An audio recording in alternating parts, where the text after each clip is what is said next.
2012 में एक के बाद एक ऐसे नेचुरल डिजास्टर्स आए जो पहले कभी नहीं देखे गए थे। ये सब कुछ एक जियोलॉजिकल इंस्टेबिलिटी के कारण हो रहा था जो पूरे प्लेनेट को तबाह करने वाली थी। जब दुनिया की सबसे पावरफुल गवर्नमेंट्स छुपकर अपनी सर्वाइवल की तैयारी में लगी थीं, तब एक writer family man Jackson Cortés इस सच्चाई तक पहुंच जाता है। वो एक ऐसी रेस में शामिल हो जाता है जहां वक्त उसका सबसे बड़ा दुश्मन है और दांव पर सिर्फ उसकी जिंदगी नहीं बल्कि पूरी इंसानियत का फ्यूचर है। कहानी शुरू होती है 2009 से, जब एड्रियन हेल्मस्ली, एक मशहूर जियोलॉजिस्ट, एक अर्जेंट कॉल मिलते ही इंडिया निकल पड़ता है। वहाँ उसका एक एस्ट्रोफिजिसिस्ट दोस्त उसका इंतजार कर रहा होता है। ये मीटिंग उसे ले जाती है इंस्टीट्यूट ऑफ एस्ट्रोफिजिक्स तक। वहाँ बिल्डिंग के सबसे गहरे हिस्से में, जहाँ टेम्परेचर एज यूजुअल हाई होता है, एड्रियन एक ऐसी डिस्कवरी करता है जो हिला देने वाली होती है। पृथ्वी के कोर में कुछ ऐसा हो रहा था जो पहले कभी नहीं हुआ था। कोर का टेम्परेचर लगातार बढ़ता जा रहा था, एक डेंजरस लेवल तक, और इसका कारण था सोलर न्यूट्राइनोस में आई एक अजीब सी म्यूटेशन। वो पार्टिकल्स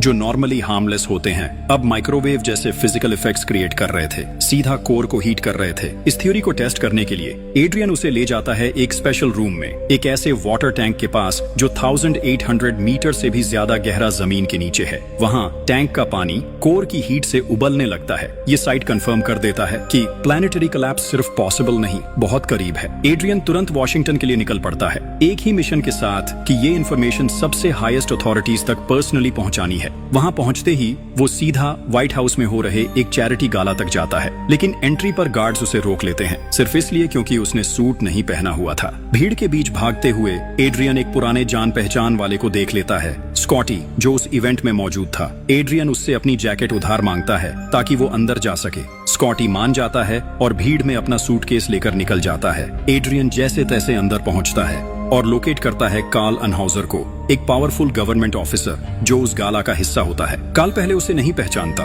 और उसके आने पर बस कैजुअली रिएक्ट करता है। उसकी अपीयरेंस और टाइमिंग को लेकर सार्कास्टिक कमेंट्स करता है। एड्रियन अपना इंट्रोडक्शन देता है, कहता है कि वो science and technology policy office का मेंबर है, लेकिन कार्ल कहता है अगर ये इतना सीरियस है तो तुम्हें ये अपने सुपीरियर्स को बताना चाहिए था। थोड़ा फ्रस्ट्रेटेड और थका हुआ एड्रियन बोल पड़ता है, मैं 2 दिन से नहीं सोया हूँ, सिर्फ इसलिए यहाँ तक आया हूँ क्योंकि मुझे लगता है कि ये रिपोर्ट सिर्फ रिपोर्ट नहीं है, इंसानियत का फ्यूचर दांव पर है। ये बात सुनकर कार्ल का एटीट्यूड बदल जाता है। वो फाइल लेता है और डॉक्यूमेंट्स को सीरियसली एग्जामिन करता है। जैसे ही कार्ल साइंटिफिक डेटा देखता है, वो तुरंत समझ जाता है कि ये डिस्कवरी कितनी बड़ी है। बिना किसी देरी के वो एड्रियन से कहता है कि वो उसके साथ चले एक प्राइवेट जगह पर, और दोनों के लिए एक व्हीकल अरेंज करने को भी बोलता है। वो एड्रियन को यकीन दिलाता है, मैं खुद ये इन्फॉर्मेशन प्रेसिडेंट तक पहुंचाऊंगा। 1 साल बाद 2010 में प्रेसिडेंट थॉमस विल्सन एक अर्जेंट और कॉन्फिडेंशियल मीटिंग बुलाते हैं जिसमें दुनिया के टॉप लीडर्स को बुलाया जाता है। प्रेसिडेंट उन्हें बताते हैं कि साइंटिफिक एनालिसिस ने कंफर्म कर दिया है जो एड्रियन हेल्मस्ली ने पहले वार्न किया था, पृथ्वी एक ग्लोबल कैटास्ट्रोफी के बिल्कुल करीब है।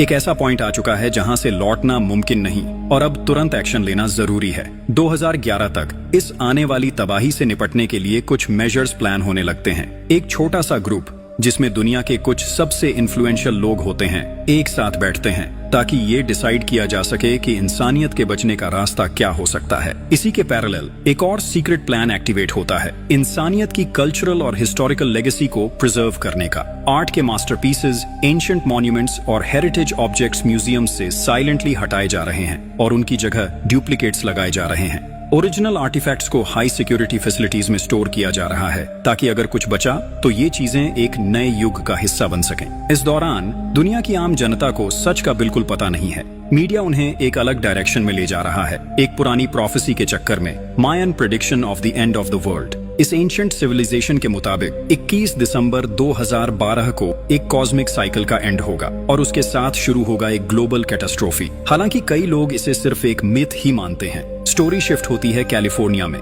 जहां हम मिलते हैं जैक्सन कोर्टिस से, एक राइटर जिसका करियर अब तक कहीं से स्टार्ट नहीं हो पाया। एक सुबह एक हल्का सा अर्थक्वेक उसे झटके से जगा देता है। जैक्सन नोटिस करता है कि उसे टाइम का बिल्कुल होश नहीं है और अब तक तो बच्चों को पिक करने का टाइम भी निकल चुका है। वो अपनी कार यूज नहीं कर पाता तो मजबूरी में यूज करता है लिमोजीन जो वो अपने काम के लिए चलाता है, एक बिजनेसमैन के लिए जो माफिया से कनेक्टेड है। जाने से पहले जैक्सन एक भीड़ देखता है जो एक अजीब चीज को देख रही होती है। जमीन फट चुकी है, अर्थक्वेक के बाद एक बड़ी क्रैक बन गई है। कार चलाते वक्त रेडियो पे कुछ डर पैदा करने वाली खबरें सुनाई देती हैं और रास्ते में एक आदमी मिलता है जो बोर्ड लेकर खड़ा है जिसमें लिखा होता है द एंड इज नियर। वो अपनी एक्स वाइफ के घर पहुंचता है अपने बच्चों को लेने। माहौल थोड़ा तनाव भरा होता है, स्पेशली उसका बड़ा बेटा जो उससे रूडली बात करता है। फिर भी सब लोग निकलते हैं एक छोटी ट्रिप पर एक हल्की सी खुशी के साथ। दूसरी तरफ वॉशिंगटन में प्रेसिडेंट की बेटी लॉरा विल्सन एक इंपॉर्टेंट मीटिंग में घुस जाती है। चेहरे पर परेशानी क्लियरली दिख रही होती है। वो बताती है कि लूव्र म्यूजियम के डायरेक्टर की मौत हो गई है और मौत के तरीके में कुछ अजीब बात है, बिल्कुल वैसे ही जैसे प्रिंसेस डायना की डेथ के टाइम था। ये सुनकर वो हैरान रह जाती है और जिस ऑर्गेनाइजेशन में वो काम करती है उस पर शक जताती है। प्रेसिडेंट बताता है कि सिर्फ कुछ लोगों को ही इस असली ग्लोबल थ्रेट के बारे में पता है और एक इंटरनेशनल इमरजेंसी प्लान चुपके से शुरू हो चुका है जिसमें 46 देश मिलकर काम कर रहे हैं। कार्ल एड्रियन को बिल्डिंग के बाहर ले जाते हुए कहता है कि अब उसे येलोस्टोन जाना होगा ताकि इन्वेस्टिगेशन कंटिन्यू की जा सके। रास्ते में वो एड्रियन को एक वार्निंग देता है। प्रेसिडेंट की बेटी के प्रति उसका इंटरेस्ट पर ताना मारते हुए कहता है कि अब वक्त है सिर्फ काम पर ध्यान देने का, डिस्ट्रैक्शंस के लिए नहीं। इधर दूसरी तरफ जैक्सन और उसके बच्चे येलोस्टोन पार्क पहुंचते हैं। वहां जाकर उन्हें कुछ अजीब सा लगता है। बहुत सारे हेलीकॉप्टर्स घूम रहे हैं और पूरा एरिया टाइट सिक्योरिटी से घिरा हुआ है। वार्निंग बोर्ड्स के बावजूद जैक्सन और उसके बच्चे रिस्ट्रिक्टेड एरिया में चले जाते हैं। वहां जाकर उन्हें पता चलता है कि पूरा लेक गायब हो चुका है, जमीन से भाप निकल रही होती है और आसपास मरे हुए जानवर बिखरे पड़े होते हैं। हवा में एक अजीब सी खामोशी है। दूर एक आदमी उन्हें देख रहा होता है। वो एक डायरी टाइप चीज में हर मोमेंट का रिकॉर्ड लिख रहा होता है। थोड़ी देर बाद आर्मी सोल्जर्स उन्हें पकड़ लेते हैं और उन्हें पार्क के अंदर एक सीक्रेट बेस तक ले जाते हैं। वहीं दूसरी तरफ एड्रियन एक और साइंटिस्ट के साथ होता है। वो साइंटिस्ट उसे एक ऐसा डेटा दिखाता है जो सच में दिल दहला देने वाला होता है। 12,000 मीटर की गहराई तक टेम्परेचर्स रिकॉर्ड हुए हैं जो 2700 डिग्री सेल्सियस तक पहुंच चुके हैं। ये थर्मल राइज नॉर्मल नहीं है। ये प्रूफ है कि प्लैनेट का जियोथर्मल सिस्टम अब कंट्रोल में नहीं है। सब कुछ एक्सपेक्टेड टाइम से कई ज्यादा तेजी से बिगड़ रहा है। हेल्मस्ली अभी अपने कॉलीग के साथ इस डेंजरस थर्मल डेटा पर बात कर ही रहा होता है। तभी एक टीम मेंबर भागते हुए आता है और बताता है कि कुछ टूरिस्ट्स को पकड़ा गया है जो येलोस्टोन के रिस्ट्रिक्टेड जोन में बिना परमिशन घुस आए थे। एड्रियन तुरंत डिसाइड करता है कि वो उनसे खुद मिलके बात करेगा। वो बेस के अंदर जाता है और वहाँ उसकी मुलाकात होती है जैक्सन कॉर्टिस से, जो गुस्से में जवाब मांग रहा होता है। एड्रियन कामली समझाता है कि ये एरिया सिर्फ कोई पिकनिक स्पॉट नहीं, ये जगह अब जियोथर्मल डेंजर जोन बन चुकी है। जो लेक का डिसअपियर होना दिखा वो सिर्फ ऊपर से दिखने वाली एक छोटी सी चीज है। असली प्रॉब्लम जमीन के नीचे है जहां सब कुछ कंट्रोल के बाहर जा रहा है। और फिर वो जैक्सन को एक क्लियर वार्निंग देता है, अगर अपनी फैमिली की सेफ्टी चाहते हो तो तुरंत यहाँ से निकल जाओ। लेकिन जैसे ही एड्रियन जैक्सन की आईडी देखकर उसका नाम पढ़ता है वो सरप्राइज हो जाता है। जैक्सन कॉर्टिस, तुम वही हो ना, वो नॉवेलिस्ट? मैंने तुम्हारी एक किताब पढ़ी थी, काफी डीप थी। ये छोटी सी पहचान उन दोनों के बीच एक सॉफ्ट मोमेंट क्रिएट करती है। दो स्ट्रेंजर्स के बीच एक छोटा सा कनेक्शन बन जाता है। सीन शिफ्ट होता है इंडिया में, जहां वो साइंटिस्ट जिसने सबसे पहले अर्थ के कोर में ये एब्नॉर्मैलिटीज डिटेक्ट की थी, एड्रियन को अर्जेंट मैसेज भेजता है। टेम्परेचर अब क्रिटिकल लेवल क्रॉस कर चुका है, माइन को हमने सील कर दिया है, कैलकुलेशंस बिल्कुल सही थे, कोई गलती नहीं है, अर्थ की क्रस्ट अब टूट रही है एड्रियन, ग्लोबल कोलैप्स अब बस शुरू होने ही वाला है। वो एक सीरियस टोन में सिर्फ एक लाइन कहता है, ग्लोबल इवैक्यूएशन स्टार्ट करनी होगी अभी। लेकिन इन सब वार्निंग्स के बावजूद कॉर्टिस फैमिली डिसाइड करती है कि वो कैंप ग्राउंड में ही रुकेंगे। उन्हें अभी तक नहीं पता कि उनके आसपास की दुनिया पलटने वाली है। उस दिन शाम के वक्त वो अजीब आदमी फिर से दिखाई देता है, चार्ली फ्रॉस्ट, एक रेडियो होस्ट जो हमेशा कुछ अलग ही बोलता है। चार्ली जैक्सन से हंसते हुए कहता है, जो आर्मी ने बोला उस पर भरोसा मत कर, असली सच तो कुछ और ही है। रात को जैक्सन का छोटा बेटा उसे डैड कहने से मना कर देता है। जैक्सन गुस्से में उसका फोन ले लेता है और चुपचाप काम पर निकल जाता है। थोड़ी देर बाद जैक्सन रेडियो ऑन करता है और चार्ली की आवाज सुनाई देती है, लाइव ब्रॉडकास्ट उसके ट्रेलर से। चार्ली कह रहा होता है, दुनिया का अंत पास आ गया है, मायन लोग सब पहले ही बता चुके हैं और येलोस्टोन एक बड़ा वॉल्केनो बन के फूटने वाला है। जैक्सन को क्यूरियोसिटी होती है और वो डिसाइड करता है चार्ली के ट्रेलर तक जाने का। चार्ली उसे अंदर बुलाता है और दिखाता है अपनी एक दीवार जिसमें लगे होते हैं पुराने पेपर के टुकड़े और थियोरीज लिखी होती हैं दुनिया के खत्म होने के बारे में। उसका ब्लॉग भी होता है जिसमें वो लिखता रहता है कि सब कुछ बदलने वाला है और सिर्फ कुछ लोग ही बचेंगे। चार्ली की ट्रेलर के अंदर जैक्सन की नजर एक नाम पर जा टिकती है, एक नासा साइंटिस्ट जिसके साथ उसने अपनी नॉवेल लिखते वक्त काम किया था। वो हैरान होता है ये देखकर कि वो साइंटिस्ट अब जिंदा नहीं है। चार्ली कहता है उसकी मौत एक्सीडेंट नहीं थी, उसने ज्यादा सच जान लिया था, उसे खत्म कर दिया गया। फिर चार्ली एक कॉन्फिडेंशियल मैप दिखाता है जो उसी साइंटिस्ट ने भेजा था, एक सीक्रेट जगह का मैप जहां बहुत बड़े शिप्स बन रहे हैं, ऐसे शिप्स जो सिर्फ कुछ चुनिंदा लोगों को बचाएंगे जब दुनिया खत्म होने लगेगी। जैक्सन का चेहरा सीरियस हो जाता है, लेकिन वो अभी भी पूरी बात पर विश्वास नहीं करता। वो चार्ली को थैंक यू बोलता है और वहां से निकलने लगता है, पर जाते जाते चार्ली एक फाइनल वार्निंग देता है, इस बार पूरी सीरियसनेस के साथ अपने बच्चों को येलोस्टोन से तुरंत ले जाओ, क्योंकि सबसे पहले यही से शुरुआत होने वाली है।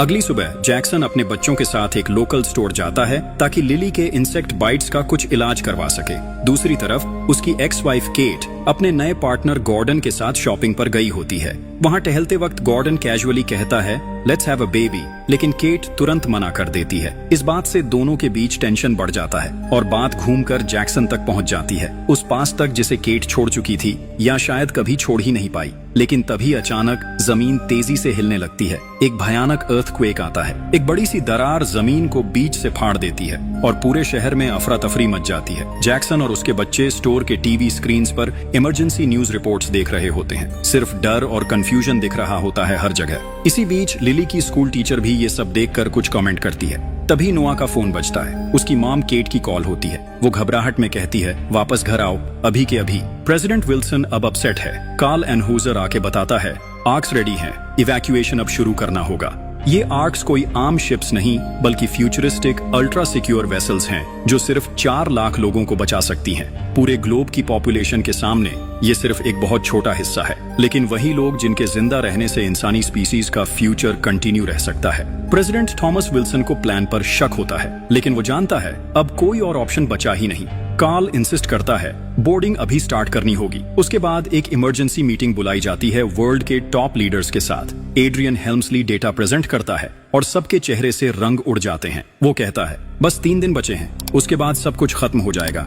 कुछ सेकंड्स के लिए मीटिंग रूम में सिर्फ खामोशी होती है। फिर प्रेसिडेंट विल्सन खुद खड़े होते हैं। हमें तुरंत एक्शन लेना होगा और किसी के पास कुछ भी करने का वक्त नहीं। डिसीजन हो चुका है। ग्लोबल इवैक्यूएशन प्रोटोकॉल एक्टिवेट किया जाता है। थोड़ी देर बाद पहले लोग जिन्हें सिलेक्ट किया गया था और जिन लोगों ने चेस्ट्स के टिकट्स खरीदे थे उन्हें एग्जैक्ट इंस्ट्रक्शंस मिलनी शुरू हो जाती हैं। जैक्सन को अपने बॉस का एक अर्जेंट कॉल आता है जो उससे कहता है कि वो तुरंत अपने बच्चों को ले और उनके साथ निकल पड़े। सफर के दौरान बच्चों में से एक जैक्सन के प्रति रूड हो जाता है। जब जैक्सन गाड़ी से उतरता है तो उसका सूटकेस गलती से गाड़ी से टकरा जाता है। वो लड़का गुस्से में कहता है कि उसकी फैमिली के पास कॉफर्स के टिकट्स हैं, मतलब वो लोग जरूर बचाए जाएंगे। जैक्सन और उसके परिवार के लिए ये सुनकर उसके मन में बेचैनी होने लगती है। उसी पल उसे चार्ली की वार्निंग्स याद आती हैं। जैक्सन डिसाइड करता है कि वो दोबारा उस रेडियो को सुनेगा, इस बार एक नई सोच के साथ। अब वो उसकी बातों पर यकीन करने को तैयार है। डर की वजह से वो एक छोटा प्लेन रेंट करता है और अपनी घड़ी को पेमेंट के तौर पर छोड़ देता है। फिर वो अपनी एक्स वाइफ को कॉल करता है और कहता है कि वो बच्चों को जल्दी तैयार करे। वो पहले हिचकिचाती है, लेकिन एक तेज भूकंप उसे मानने पर मजबूर कर देता है।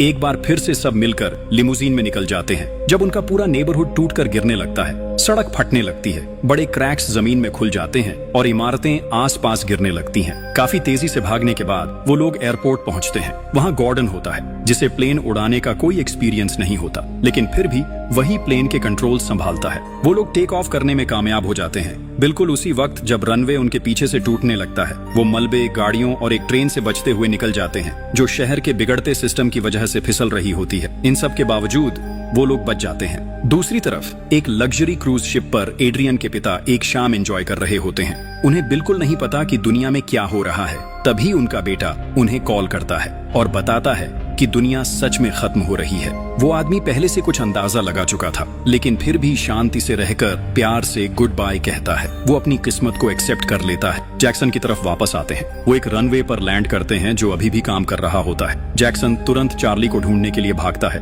उसकी बेटी लिली भी उसके पीछे चल पड़ती है। वो लोग ट्रेलर को खाली पाते हैं, लेकिन चार्ली को एक पहाड़ी के ऊपर ढूंढ लेते हैं जहां वो रेडियो से कुछ ट्रांसमिट कर रहा होता है। जैक्सन चार्ली से सेफ जगह का मैप मांगता है। चार्ली बिना किसी विरोध के लोकेशन बता देता है, लेकिन वो खुद तय करता है कि वो वहीं रुकेगा ताकि दुनिया का अंत अपनी आंखों से देख सके। बिना किसी वार्निंग के येलोस्टोन फट पड़ता है। जमीन तेजी से उठती है, नए पहाड़ बन जाते हैं और पृथ्वी के अंदर बड़े बड़े क्रैक्स आ जाते हैं। जैक्सन और लिली मुश्किल से वहां से बचकर निकलते हैं। एक खतरनाक पल में वो लोग एक बड़ी दरार के ऊपर से जंप करते हैं। जैक्सन मैप लेने के लिए ट्रेलर की तरफ वापस जाता है। बिल्कुल उसी वक्त जब ट्रेलर जमीन में समा जाता है, सबको लगता है कि जैक्सन मर गया, लेकिन वो आखिरी पल में मैप लेकर बाहर आ जाता है। फैमिली दोबारा एयरक्राफ्ट में चढ़ जाती है।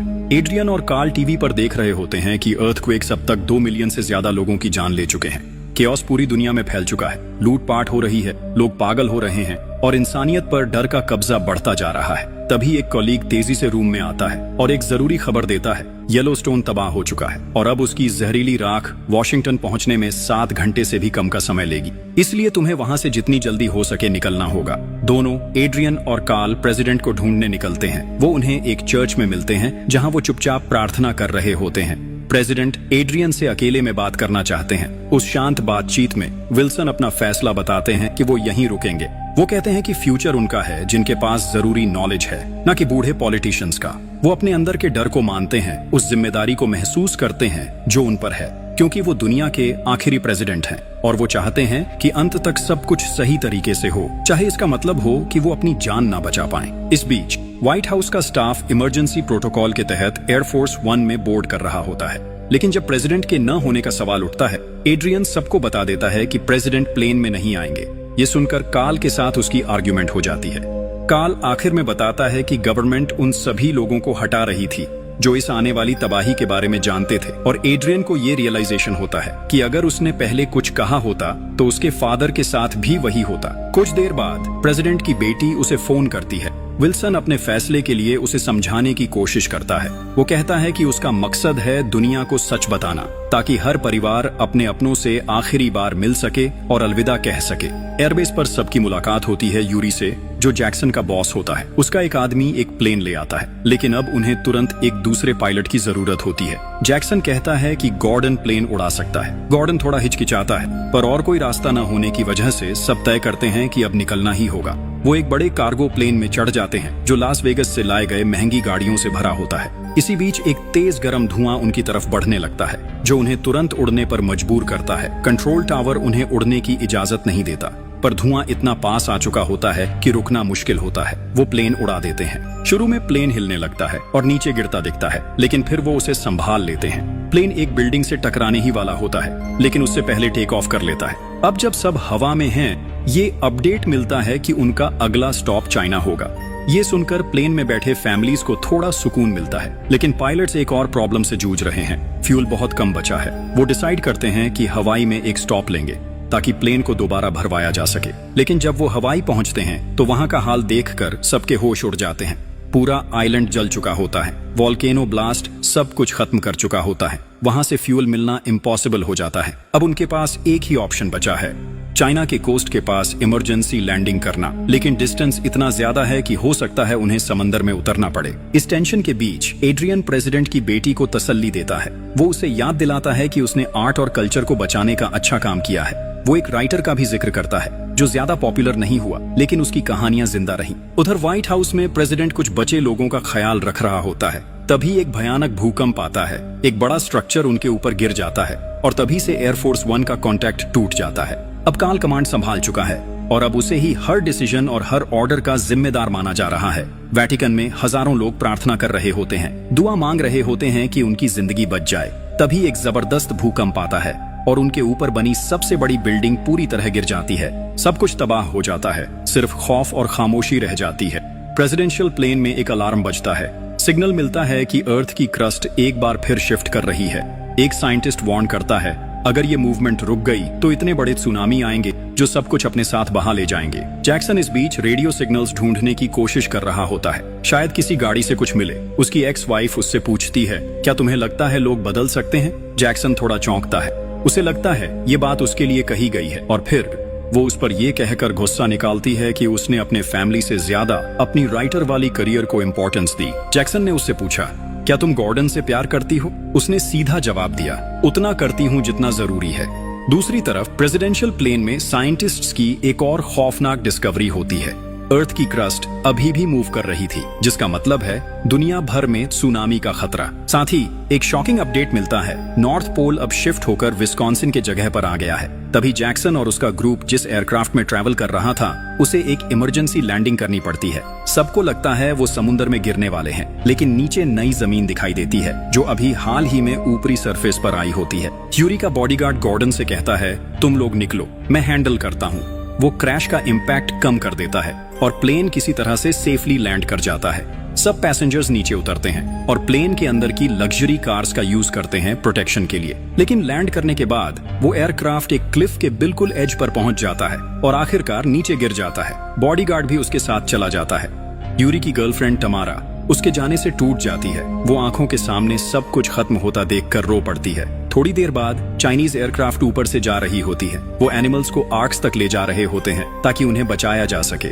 ऊपर से उन्हें नीचे कुछ गाड़ियों की लाइट्स नजर आती हैं। वो तुरंत नीचे उतरते हैं देखने के लिए कि क्या हो रहा है, लेकिन वो सिर्फ उन लोगों की मदद करते हैं जिनके पास ऑफिशियल पासेस होते हैं। यूरी और उसके बच्चों के पास होता है तो उन्हें हेलीकॉप्टर तक ले जाया जाता है। तमारा को छोड़ दिया जाता है। हेलीकॉप्टर में चढ़ने से पहले यूरी उससे सीधा कह देता है, मैं सब जानता हूँ, तुम्हारा उस बॉडीगार्ड के साथ अफेयर चल रहा था। दूसरी तरफ प्रेसिडेंशियल प्लेन ट्रेजरी कॉम्प्लेक्स पर लैंड करता है। वहाँ पता चलता है कि एक स्ट्रक्चर में भूकंप की वजह से डैमेज हो चुका है। स्पेसिफिकली आर्क नंबर 3 अभी यूज के लायक नहीं है। यूरी ऑलरेडी फ्रस्ट्रेटेड होता है डिले की वजह से और गुस्से में सिक्योरिटी पर्सनल से उलझ पड़ता है। बात इतनी बढ़ जाती है कि गार्ड्स उसे अरेस्ट करने की धमकी दे देते हैं और उसे वहाँ से हटाने लगते हैं। जैक्सन की फैमिली को एक ट्रक मिलता है जो दूर से आ रहा होता है। अंदर कॉम्प्लेक्स में एड्रियन एक सवाल उठाता है, ये लोगों को कैसे चुना गया है? कार्ल कहता है, ये सिलेक्शन उनके जेनेटिक्स और पैसों के बेसिस पे किया गया है।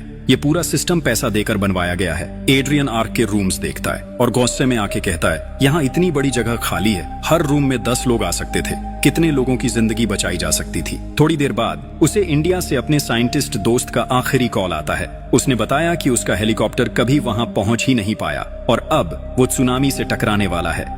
एड्रियन ने उदास होकर अलविदा कहा और कंट्रोल रूम गया, जहां उसने देखा कि काफी कॉन्टिनेंट्स पहले ही पानी में डूब रहे थे। कार्ल ने जब नाराजगी दिखाई कि रेस्क्यू क्यों नहीं हो रहा, तो एड्रियन, जो क्लियरली परेशान था, उसने बताया कि ज्यादा मिशंस फेल हो चुके हैं, हर जगह अफरा तफरी मची हुई है। तभी एक बहुत बड़ा वेव डिटेक्ट होता है जो सिर्फ 28 मिनट में टकराने वाला था। उसी वक्त जैक्सन, उसकी फैमिली और गॉर्डन एक एंट्री पॉइंट पर पहुंचे। वहां के गार्ड्स ने उन्हें अंदर आने से रोक दिया, लेकिन जैक्सन की एक्स वाइफ की बात सुनकर एक बुजुर्ग औरत का दिल पिघल गया।